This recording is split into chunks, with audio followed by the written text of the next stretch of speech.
On se connecte tous les jours à Internet, pour regarder des films, pour travailler, pour parler à nos proches. Bref, c'est devenu vital. Mais est-ce qu'on s'est déjà vraiment posé la question, comment ça arrive concrètement jusque dans notre salon? Allez, aujourd'hui, on va suivre le chemin de cette connexion. C'est parti. Chez soi, on a tous cette fameuse petite boîte, le routeur, qui connecte tous nos appareils, les téléphones, les ordis, la télé.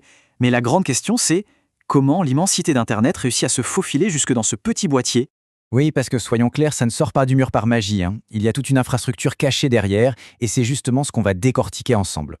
Alors, pour comprendre, il faut d'abord identifier l'acteur principal, le véritable chef d'orchestre de toute notre connexion Internet.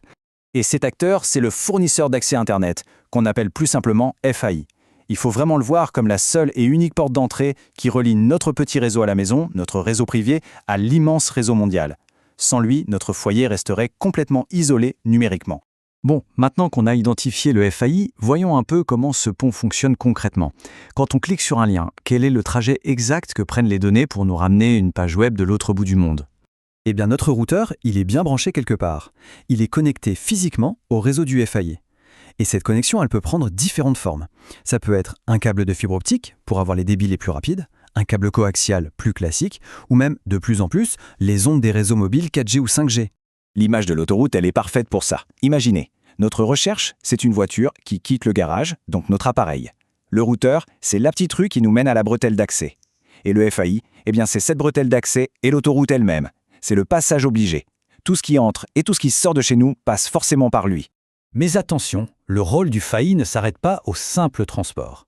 Il a deux autres casquettes très importantes, celle du postier et celle du contrôleur de trafic. Il gère à la fois notre adresse et la qualité de notre connexion. Pour que les données sachent exactement où aller et surtout d'où elles viennent, chaque connexion a besoin d'une adresse unique sur le réseau. C'est un peu comme une adresse postale pour une maison. Eh bien, c'est le FAI qui nous attribue cet identifiant unique. Et c'est la fameuse adresse IP. Le FAI est aussi celui qui gère la qualité de notre autoroute. C'est pour ça qu'il y a différents abonnements. Un forfait premium, par exemple, va nous donner une voie plus large, plus rapide, avec plus de bandes passantes, comme on dit. Alors qu'un forfait standard, lui, sera peut-être un peu plus limité. C'est le FAI qui est aux manettes de tout ça. Ok, alors maintenant, on va prendre un peu de hauteur. On a vu comment la connexion arrive chez nous, mais comment est-ce qu'elle devient vraiment mondiale? L'idée essentielle à comprendre, c'est qu'Internet n'est pas un seul et unique grand réseau. C'est un gigantesque réseau de réseaux. Notre FAI est lui-même connecté à des dizaines, des centaines d'autres réseaux, ceux d'autres FAI partout dans le monde. C'est grâce à cette interconnexion permanente qu'un message peut partir de chez nous et arriver à l'autre bout de la planète en une fraction de seconde. Donc, pour résumer, quel est le rôle absolument incontournable du fournisseur d'accès à Internet? Au final, on pourrait dire que le FAI, c'est à la fois le portier, le transporteur et le guide de notre vie numérique. Et la conclusion, elle est aussi simple que radicale. Comme le dit cette phrase, sans fournisseur d'accès Internet, il n'y a tout simplement pas de connexion. Point. Voilà, j'espère que le rôle du FAI est un peu plus clair. Et la prochaine fois, on s'attaquera à un débat qui anime pas mal de foyers. Entre le Wi-Fi et le bon vieux câble Ethernet, qu'est-ce qui est le mieux?